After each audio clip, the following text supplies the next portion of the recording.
Bonjour et bienvenue à l'émission Questions d'argent. Au cours des 15 prochaines minutes, on va parler d'immobilier. Dans ce premier segment, on va se poser la question, est-ce que c'est le bon moment pour acheter votre première maison? Eh bien, il y a évidemment énormément de questions à se poser avant de prendre cette grande décision. On va en parler avec Idriss Boumouche, qui est de Rate Hub, qui est une plateforme éducative justement en immobilier. Bonjour, Monsieur Boumouche. Bonjour. Alors justement, lorsque on voit le marché immobilier en ce moment, bon, les prix sont quand même assez élevés. Est-ce que c'est toujours une bonne décision d'acheter une propriété là, lorsqu'on est toujours locataire actuellement? C'est définitivement quelque chose qu'il faut considérer et puis le plus important, c'est de bien comprendre le processus pour pouvoir se préparer à l'avance. Donc, dès le départ, la mise de fonds est quelque chose qui est très important. Et puis, il y a plusieurs petits trucs qu'il faut savoir avant de se lancer dans l'aventure. Premièrement, la mise de fonds, il faut avoir les fonds plus de 3 mois dans votre compte de banque à l'avance. La majorité du temps, les prêteurs, ils font des vérifications pour s'assurer que tout est en ordre. Et puis, un autre élément qui est important, c'est avoir toute l'équipe pour vous aider à travers le processus. Et puis, chacun va pouvoir répondre aux différents éléments pour prendre la décision finale. Donc, on parle d'une mise de fonds. Qu'est-ce que vous recommandez en termes de mise de fonds? On sait que si on n'a pas le 20 on doit faire assurer son prêt. Donc, ça, c'est des frais supplémentaires. Donc, en termes de mise de fonds actuellement, c'est quoi le minimum et comment on fait pour avoir le 20 là? Parfait. Donc, le minimum, on sait, c'est 5 lorsque les gens viennent pour acheter une maison à 5 c'est important qu'il y ait des sous de côté pour les autres frais. Frais de notaire, par exemple, faire inspecter la bâtisse, payer le déménagement. Donc, tous ces frais-là s'estiment à environ 1,5 de la valeur de la propriété. Donc, le vrai chiffre magique pour les premiers acheteurs, c'est 6,5 pour devenir justement propriétaire. Et là, est-ce que c'est de plus en plus rare les gens qui ont 20 de la valeur de la propriété avec les prix qui ont tant augmenté au cours des dernières années? J'imagine que ils sont rares les jeunes couples qui ont le 20 Ils sont rares les jeunes couples qui ont le 5 oui. Je pense que c'est vraiment une tendance sur le marché du fait que les individus à haut revenu, c'est sûr que l'option de 20 c'est quelque chose qu'ils considèrent puisque ça leur permet de sauver sur les frais de la SCHL. Ils n'ont pas besoin de faire assurer leurs prêts. Et puis, la majorité des jeunes professionnels, d'après ce que nous, on voit sur le marché, c'est que ça devient de plus en plus difficile pour eux, d'autant plus que les récentes modifications sur la réglementation des prêts hypothécaires font que les critères sont de plus en plus élevés. Donc, est-ce que vous remarquez justement qu'il y a un resserrement? Est-ce qu'il y a moins de gens qui réussissent à obtenir un prêt? Oui, je pense qu'il y a moins de gens qui réussissent à obtenir un prêt, mais ce que nous, on a remarqué du côté de Rate Hub, c'est qu'il y a plus de gens qui veulent avoir l'information. Donc, je pense qu'il y a une tendance en ce qui a trait à faire du magasinage par Internet pour aller chercher toutes les informations. Et puis, on sait que le projet d'acheter une maison et de financer cet achat, c'est un processus qui se prépare bien avant les visites libres, etc. Et là, vous dites que c'est de plus en plus difficile d'avoir le 5 donc, quelles sont les options qui s'offrent là? Est-ce qu'on doit mettre complètement de côté cette idée d'avoir une maison si on n'a pas le 5 de mise de fonds en main, là? Oui, moi, je pense qu'il y a 2 éléments qui sont hyper importants pour les jeunes professionnels qui veulent acheter une maison. Le premier, c'est avoir les sous. Parce que même si on a le 5 et puis même si on a un excellent taux, il faut bien comprendre les pénalités si on veut changer de prêteur, par exemple, ou si on veut rembourser plus tôt, ou même si on prend par exemple un taux variable et puis ça augmente, il faut payer plus sur nos versements hypothécaires. Notre salaire, est-ce qu'il est capable de soutenir cette augmentation?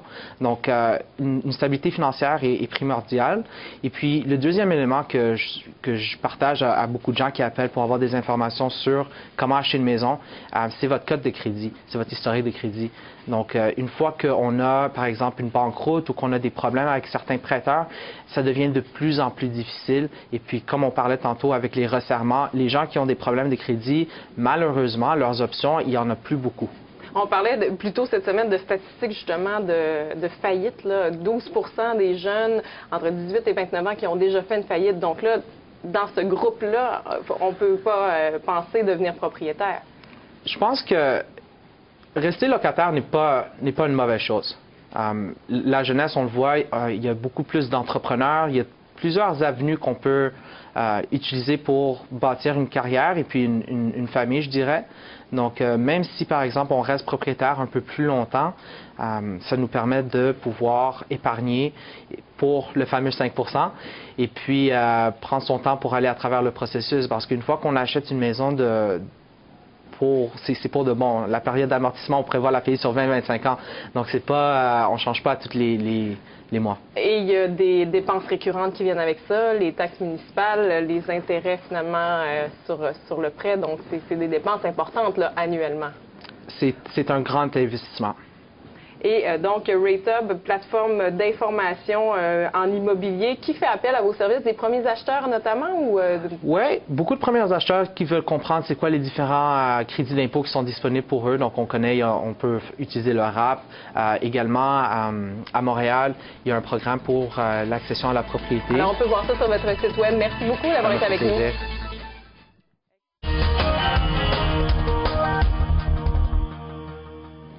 Il y a un nouvel outil d'information pour les investisseurs immobiliers, un magazine papier qui s'appelle Mordu d'immobilier, qui a été lancé cette semaine. On parle d'une première édition qui est tirée à 20 000 exemplaires et vous reconnaissez le président du Club des investisseurs immobiliers, collaborateur justement à l'émission Question d'argent, qui est sur la couverture aujourd'hui, qui livre ses trucs d'investisseurs immobiliers dans ce magazine et qui se trouve derrière ce magazine-là. On est avec le cofondateur et ambassadeur du magazine Mordu d'immobilier, Jocelyn Grégoire. Bonjour. Bonjour. Alors, qu'est-ce qui vous a poussé à vous lancer dans le magazine imprimé? On connaît le contexte qui n'est pas facile quand même dans l'imprimé. Donc, pourquoi lancer un magazine spécialisé à ce moment-ci? Nous, tout a commencé au départ, c'était par des 5 à 7 qui s'appelaient Mordu d'immobilier. Puis, à travers ces 5 à 7-là, on s'est rendu compte qu'il n'y avait aucun contenu papier qu'on pouvait se procurer en tant qu'investisseur immobilier. Donc, on avait une équipe qui était fantastique, puis qui était mordue d'immobilier. Donc, on a mis une gang de passionnés ensemble, puis on a livré la marchandise. Donc, il y a quand même des magazines déjà qui existent. On en reçoit ici Proprio, exemple. Mais vous trouviez qu'il y avait des lacunes en termes d'offres? Bien, généralement, ces magazines-là, ce qu'on voit, c'est beaucoup de publicité. Des projets de condos, des courtiers qui veulent vendre des immeubles. Nous, on veut faire un manuel de référence, c'est-à-dire qu'on le relie avec une reliure allemande pour qu'il puisse bien se classer avec le titre dessus. Ce qu'on a fait, c'est qu'on a utilisé le cycle de l'immobilier. C'est-à-dire, on commence, comme le premier numéro le dit, tout commence par un bon achat. Donc, on va partir par c'est quoi le truc pour avoir un bon achat, autant au niveau fiscal que de la façon de faire ses recherches. Donc, le premier numéro va parler plus de ça. Ensuite, on va aller vers la gestion, l'optimisation, puis l'amélioration. On va suivre ensuite comment bâtir son équipe. En immobilier, c'est important d'avoir une bonne équipe, que ce soit le comptable, le fiscaliste ou simplement le concierge de nos immeubles. Fait que c'est très important.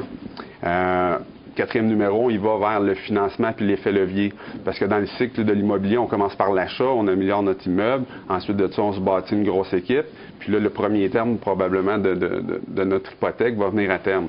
Donc, on fait un choix, soit qu'on vend ou qu'on refinance.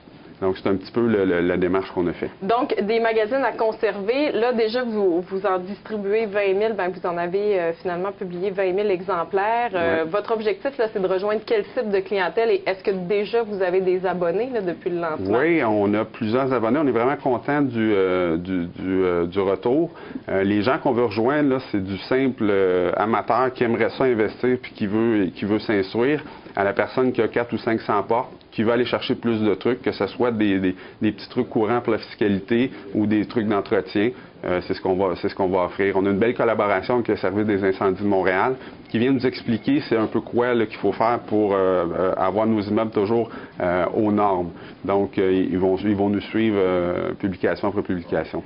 Et pour ce qui est de rentabiliser ce magazine-là, est-ce que vous avez des objectifs financiers avec ça? J'imagine que c'est quand même des coûts importants, là, imprimer autant d'exemplaires d'un magazine. Oui, on a travaillé fort justement pour ça. Puis nos partenaires, les gens qui font la publicité dans le magazine, nous aident beaucoup de ce côté-là.